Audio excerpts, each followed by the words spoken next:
फरमाते हैं कि मैं ना मजदूर लेने गया, बगदाद के चौक में मजदूर बैठे होते थे।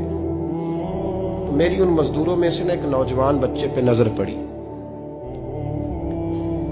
बड़ा कमजोर सा वजूद था, लेकिन चेहरे पर इबादत का निशान था। माथा बताता था कि नमाज का बड़ा ख्याल रखता है। मैं उसके करीब गया। चेहरे भी बड़ा कुछ बताते हैं ना, चेहरों में भी बड़ी रानाई होती है। फरमाते हैं मैं करीब गया, मैंने उसको कहा बेटे मजदूरी करोगे? तो कहने लगा मजदूरों में बैठा हूं तो जरूर मजदूरी के लिए ही तो बैठा हूं। तो मैंने कहा कि चलो फिर। कहने लगा नहीं, मेरी कुछ शर्तें। मैंने कहा बताओ। कहने लगा पहली शर्त यह है कि लोग 4 दिनार दिहाड़ी लेते हैं, मैं 3 दिनार लूंगा। मैंने कहा यार बे तो बड़ी बेहतरीन है, बाकी भी इस तरह की रख ले।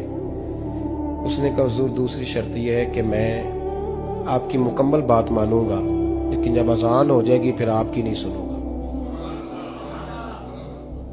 तीसरी बात उसने ये की कि हुजूर मैं आपके घर में काम करूंगा, पर आपके किसी सवाल का जवाब नहीं दूंगा। कहते मैंने कहा यार तू बड़ा अजीब है, शर्तें तो मालिकों की होती हैं। कहने लगा जी बहरहाल मैं शर्तें लगा के जाता हूं। फरमाते मैं उसे घर ले आया। काम मैंने उसको बताया, तो जो काम मजदूर सारे दिन में करता है ना, उसने 2 घंटे में कर दिया। हमारे मजदूर सिगरेट पीने में भी तो आधा घंटा लगाते हैं, वो चाय पीने जाएं तो पौना घंटा। वहां उनको भी तो ध्यानदारी करनी चाहिए कि नहीं करनी चाहिए? मुआहदा किया है ना जी, तो पूरा उतरना चाहिए ना।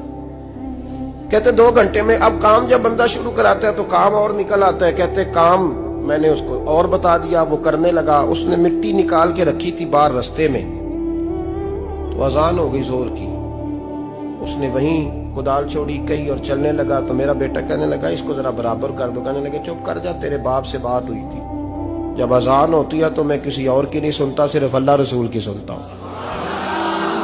कहते मस्जिद चला गया, नमाज पढ़ के आया तो दोपहर का वक्त था। मेरी बीबी कहने लगी इसको को खाना खा ले। कहते हमने कहा खाना खा लो। तो कहने लगा मैंने रोजा रखा, रमजान भी नहीं था, नफली रोजा रखा हुआ।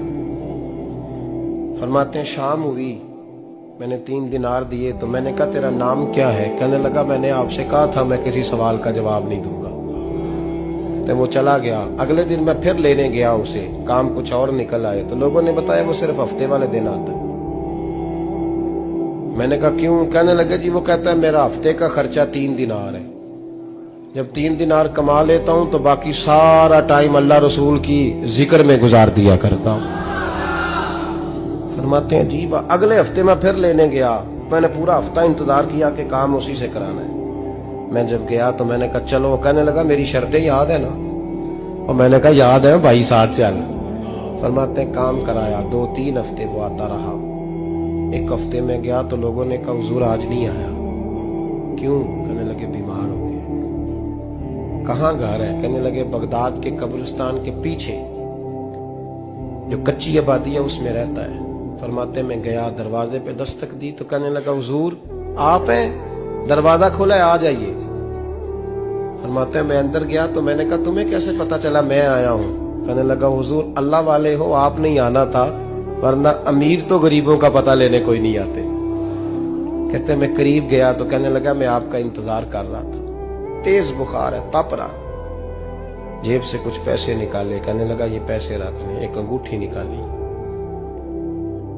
कहने लगा हुजूर आज रात को मेरा इंतकाल हो जाएगा, इन पैसों का कफन खरीद के सुबह जनाजा पढ़ के मुझे दफन कर देना, और जब दफन करो तो ये अंगूठी लेके असर के बाद हारून रशीद के पास जाना। आप उसे कहना मैंने मिलना है, पर वो आपको टाइम नहीं देगा। आप उसको आवाज दीजिएगा कि तेरी एक अमानत है मेरे पास। फिर वो आपसे मिलेगा तो अंगूठी दे दे, फिर आप मेरी तरफ से फारिग हैं। हजरत फरमाने लगे तेरा नाम? और कहने लगा हुजूर वक्त थोड़ा है, आज रात मैंने जाना है, बड़ी लंबी माफी मांगनी है रब करीम से। अगर मुनासिब समझे तो मुझे अपने रब से तन्हाई कर देने। फरमाते हैं मैं आ गया, पर उसकी बातों ने मुझे सारी रात सोने नहीं दिया। फरमाते सुबह बड़ी मुश्किल से सूरज निकला। मैं गया, दरवाजे पे हाथ रखा तो दरवाजा खुला हुआ था। अंदर दाखिल हुआ तो खुशबुएं मेरा इस्तकबाल कर रही थी। जब चेहरे से कपड़ा हटाया तो उसका तो इंतकाल हो चुका।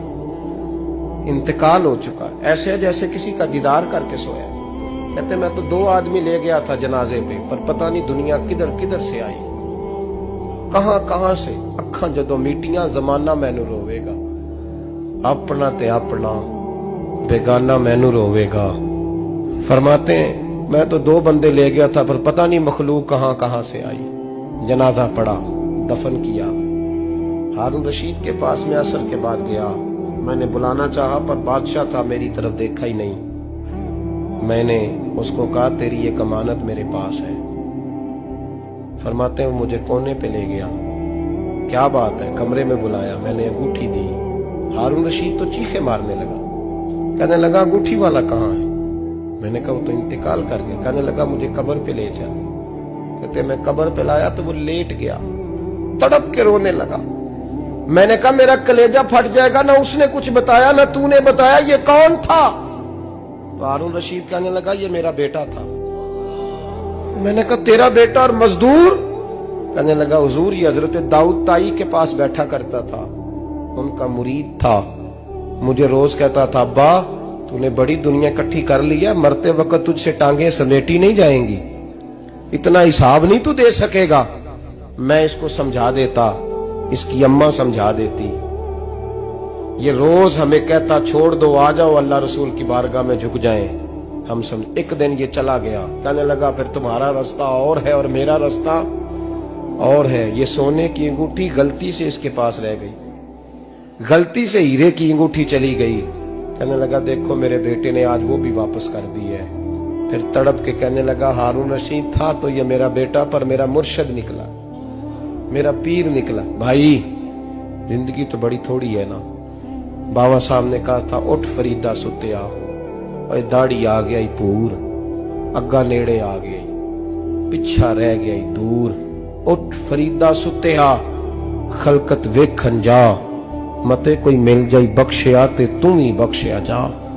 उठ फरीदा सुत्या, झाड़ू दे मसीत, तू सुते रब जागदा, तेरी डाडे नाल परीत। मेरा रब हमें भी अपनी बारगाह में कबूल फरमा।